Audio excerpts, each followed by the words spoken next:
సచితానంద సమర్థ సద్గురు సాయినాథ్ మహారాజ్ కి, శ్రీ సాయి ధర్మక్షేత్ర సాయినాథ్ మహారాజ్ కి.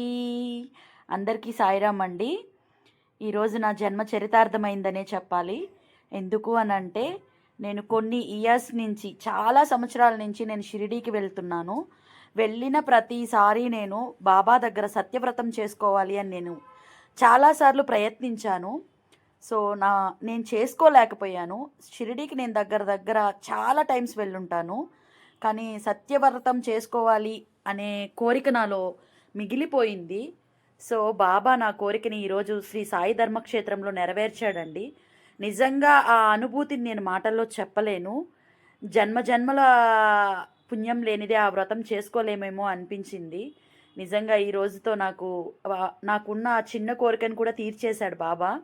నేను చాలాసార్లు అనుకుంటా ఉంటాను, షిరిడీకి చాలా టైమ్స్ వెళ్ళాను కానీ సత్యవ్రతం చేసుకోలేకపోతున్నాను, బాబా ఎందుకు నాకు ఆ భాగ్యాన్ని కలిగించలేదు అని చెప్పి చాలాసార్లు బాధపడ్డానండి.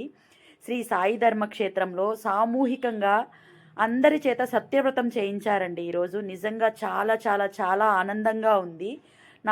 నా ఆనందాన్ని మాటల్లో నేను వ్యక్తపరచలేను.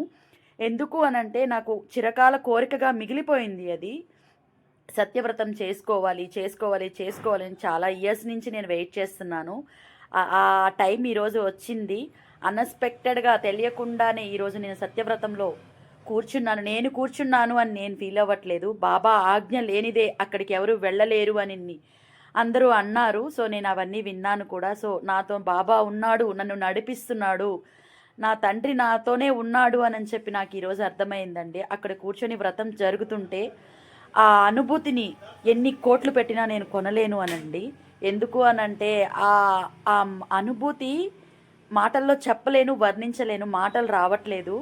ఈ జన్మ చరితార్థమైంది అని నేను అనుకుంటున్నానండి. నిజంగా సాయి ధర్మక్షేత్రం వాళ్ళకి నా కృతజ్ఞతలు తెలుపుతున్నాను. ఇలా సామూహికంగా సత్యవ్రతం చేయించారు.